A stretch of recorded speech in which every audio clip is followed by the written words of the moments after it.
ಹಂಗೆ? ಓಹ್, ಈ ಮನೇಲಿ ನಾನು ಎಲ್ಲೆಲ್ಲಿ ಓಡಾಡಬೇಕು ಅನ್ನೋದನ್ನು ನೀನೇ ಹೇಳಬೇಕಾ? ಅಯ್ಯೋ ಇಲ್ಲಮ್ಮ, ಬಾ, ಕೂತ್ಕೋ.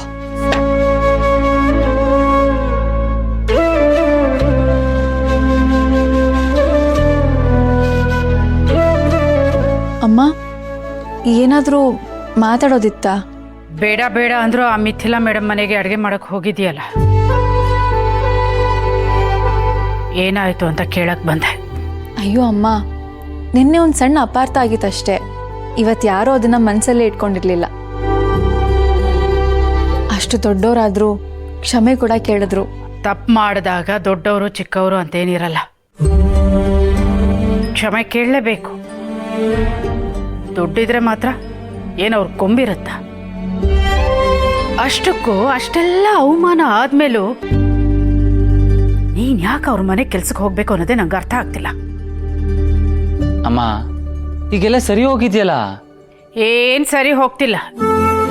ದುಡಿತಿದ್ದೀನಿ ಅನ್ನೋ ಭಂಡ ಧೈರ್ಯದಲ್ಲಿ ಇನ್ನೊಂದಷ್ಟು ಸಾಲ ಮಾಡ್ತಾಳಷ್ಟೆ. ಸಾಲ ಮಾಡಿರೋರು ಯಾರು? ಕೇಳಿಸ್ಕೋಬೇಕಾಗಿರೋದು ಇನ್ಯಾರು? ಅದಕ್ಕೆ ನಾನೊಂದು ನಿರ್ಧಾರಕ್ಕೆ ಬಂದಿದ್ದೀನಿ. ಏನಂತ ಅಮ್ಮ? ಹೇಳಿದ್ನಲ್ಲ, ನಿನ್ ಮದ್ವೆ ವಿಷಯ. ಕರೆಕ್ಟಾಗಿ ಹೇಳ್ದೆ ಅಮ್ಮ.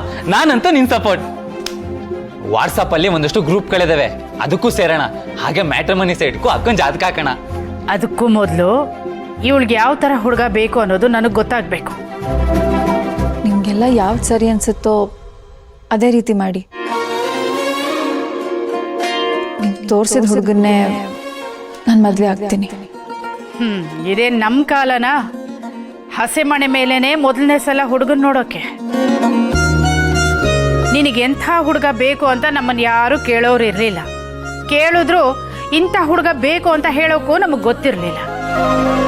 ಏನೋ ನನ್ನ ಪುಣ್ಯ ನಿಮ್ಮ ಅಪ್ಪನ ಅಂತ ಒಳ್ಳೆ ಗಂಡ ಸಿಕ್ಕಿತ್ತು.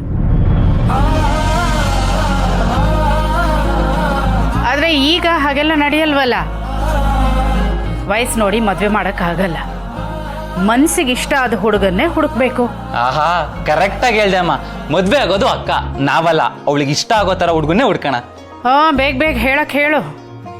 ರಾತ್ರಿ ಇಡೀ ಇಲ್ಲೇ ಕೂತ್ಕೊಂಡು ಕೇಳೋಕೆ ನನಗೆ ಪುರ್ಸೊತ್ತಿಲ್ಲ. ಅಕ್ಕ, ನಿನ್ ಗಂಡ ಹೇಗಿರ್ಬೇಕು ಹೇಳು? ಅಮ್ಮನೇ ಕೇಳ್ತಿದಾರಲ್ಲ.